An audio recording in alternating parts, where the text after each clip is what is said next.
Hello and welcome to PMI's Uncommon Sense podcast, tools to improve your work forever. I'm Susanna Clark, Managing Partner with PMI, the performance improvement consulting and training firm. Our Uncommon Sense podcast is a 15-minute conversation with our expert consultants. They talk a lot of common sense, although much of it is not common practice. And that's what this podcast is all about. We want you to be inspired to improve your business through learning more about the tools which can help you succeed and grow. Hello, Dennis. Good to have you back. Hi, Suze. Glad to be back here again. We're going to talk today about the importance of communicating results with impact, which sounds obvious, doesn't it? Mm-hmm. So why are we going to talk about it? So the reason why we talk about it, because I see all too often presentations or performance dialogues where information is transmitted, but the audience is either distracted by something else on their phones or messaging devices, or they don't get the key point. Or the third point, they don't understand. Right. They have to work too hard at understanding what's being presented to them, and therefore they miss the impact. You say all too often, I see this. I wonder if this is something that is quite frequent in our profession, in the process improvement world. Mm-hmm. We have lots of methods, lots of tools. Not everybody knows what they are. And not everybody knows how to present them with impact. Okay, so we've got two bits going on, haven't we? We've got an audience who might not necessarily be invested in the tools and methods. We've got an individual who's got to present it, and they may not be invested with great communications and presentation skills. Yes. So how do we make all of that come together? So the onus lies with the person who is delivering the story.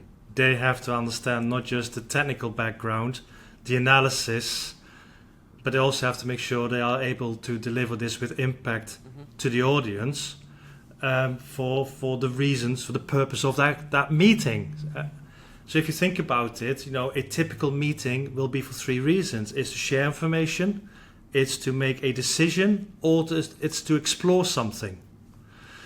So just starting with those three. If it's information sharing, we need to get the information across in the simplest possible way, the minimum amount of cognitive dissonance, to throw in a nice scientific term there, to make sure that the other person can understand the message in the blink of an eye.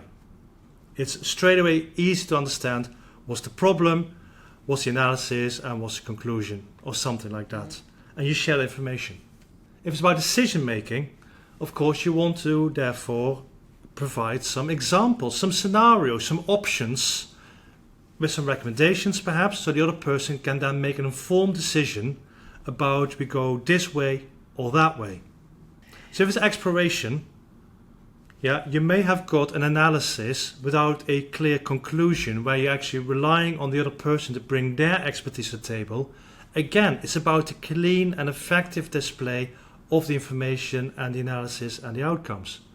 When it comes to decision making, however, you may also have to do something around BCA, benefits, concerns and alternatives, to offer the person you're working with a wider spectrum before you make that decision. So there's many methods that we can bolt onto the geeky part of our practice to get that message across to the other person. But I want to come back to, it's 2001. I've just done my black belt, 4 weeks of black belt training. And I walk into the business and I go to a team I'm working with, and I've done a statistical analysis for them. This was a chi-square test, and I did some p-values on it, and I stuck on a PowerPoint slide, and I was very proud. Look how clever I am. I can do statistical analysis for you. The response was very predictable, of course. They didn't understand it.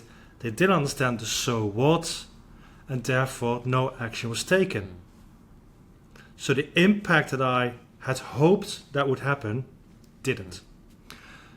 And that became a very powerful lesson that no matter how clever I think it is, how important I think it is, if the other person does not understand the language I am using, it will fail to meet its objective.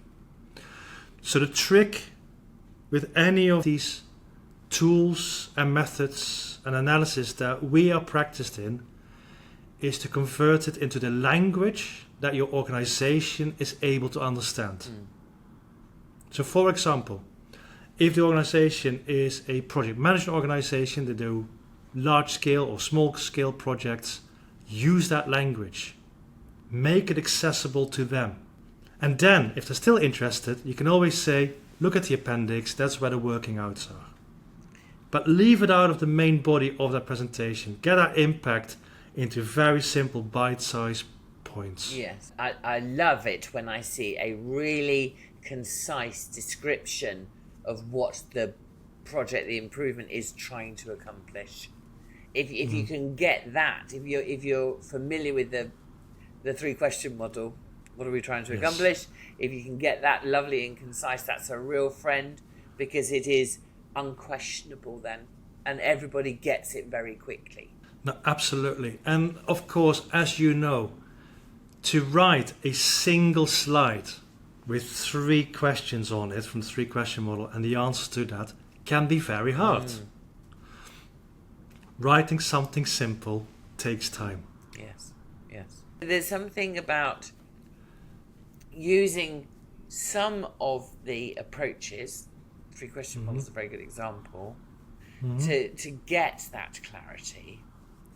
And then the linking of how we know a change is an improvement by having very clear demonstrable impact, because it's the question of impact that everybody is seeking to understand, isn't it? And absolutely. So coming back to your point about what's the language of the organisation, if your organisation is thinking of things in time or in pounds or dollars or return on investment or whatever, use those. Look around you, see what people are using, and use similar terms. Indeed. And when we do that communication, once you've agreed what the question is, answer the question. What is the exam question? Give the answer. 42. That's the answer. And now I can show you the working out. Where people go wrong very often is, this was the question, this was the journey of my analysis, everybody falls asleep, gets distracted, and by the way, and the answer is 42. Yes. So if you just turn that around, because the magic happens that if the question was, should we invest in this, yes or no, and the answer you're going to give is, yes we should, or no we shouldn't, because ... You already have people with you. Now let me now explain why I came to this conclusion, but they know the answer already. And what actually happens is they start to analyze in their own heads. Oh, that's not what I expected. Oh yes, it is confirming what I thought. So just turning it around can have a magical impact. Start with the answer and then how you came to it. So, Suze, in summary, clarity, brevity, and impact. Test your message out on somebody else, and if they can understand whatever you want to get across to the audience in the smallest amount of time with asking the fewest number of questions about what is it that you've actually shown to me, then you're probably getting there. Super. Great advice, Dennis. Thank you very much. Thank you so much for joining us. You can find more episodes of our Uncommon Sense Tools to Improve Your Work Forever in our Knowledge Hub on our website, or, of course, your favourite podcast platform. And do subscribe so you never miss an episode. Don't forget to check out the show notes for this episode, where you'll find links to more content on this topic, which includes webinar recordings, toolbox guides, blogs, and infographics, and our training page. You can always drop us a line on team@pmi.co.uk and arrange a time to have a call to talk about how these tools can help you in your organisation. We'd really love to hear from you.